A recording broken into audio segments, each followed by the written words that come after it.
আবার আমি বলছি যে আজকের আধুনিক যুগে এআই ব্যবহারের জন্য কোনো আপত্তি নেই, কিন্তু সাধারণ মানুষের যন্ত্রণার কারণ না হলেই হলো। দেখুন, আমি বারবার বলবো যে সুপ্রিম কোর্ট আজ যেটা বলেছে, যেটা বলতে বাধ্য হয়েছে, ইনফ্যাক্ট সুপ্রিম কোর্টকে আজ যেটা বলতে হয়েছে এইভাবে বলাটা ভালো, সেটা আমরা প্রত্যেকে জানি, কিন্তু আরও একবার জাতীয় নির্বাচন কমিশনকে মনে করিয়ে দিতে হবে কেন? আজকে মাননীয় সুপ্রিম কোর্টের প্রধান বিচারপতি সূর্যকান্ত বলছেন, criteria is not deleting the name but correcting the error.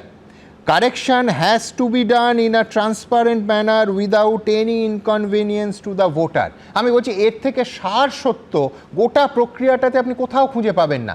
একেবারে দুটি কথায় সুপ্রিম কোর্টের মাননীয় প্রধান বিচারপতি আজ পরিষ্কার করে দিয়েছেন। আমরা সবাই জানি নির্বাচন কমিশনের এটাই মেনে চলার কথা, রাজনৈতিক দলগুলো এই মেনে চলার রাস্তাটাকেই সম্মান জানানোর কথা।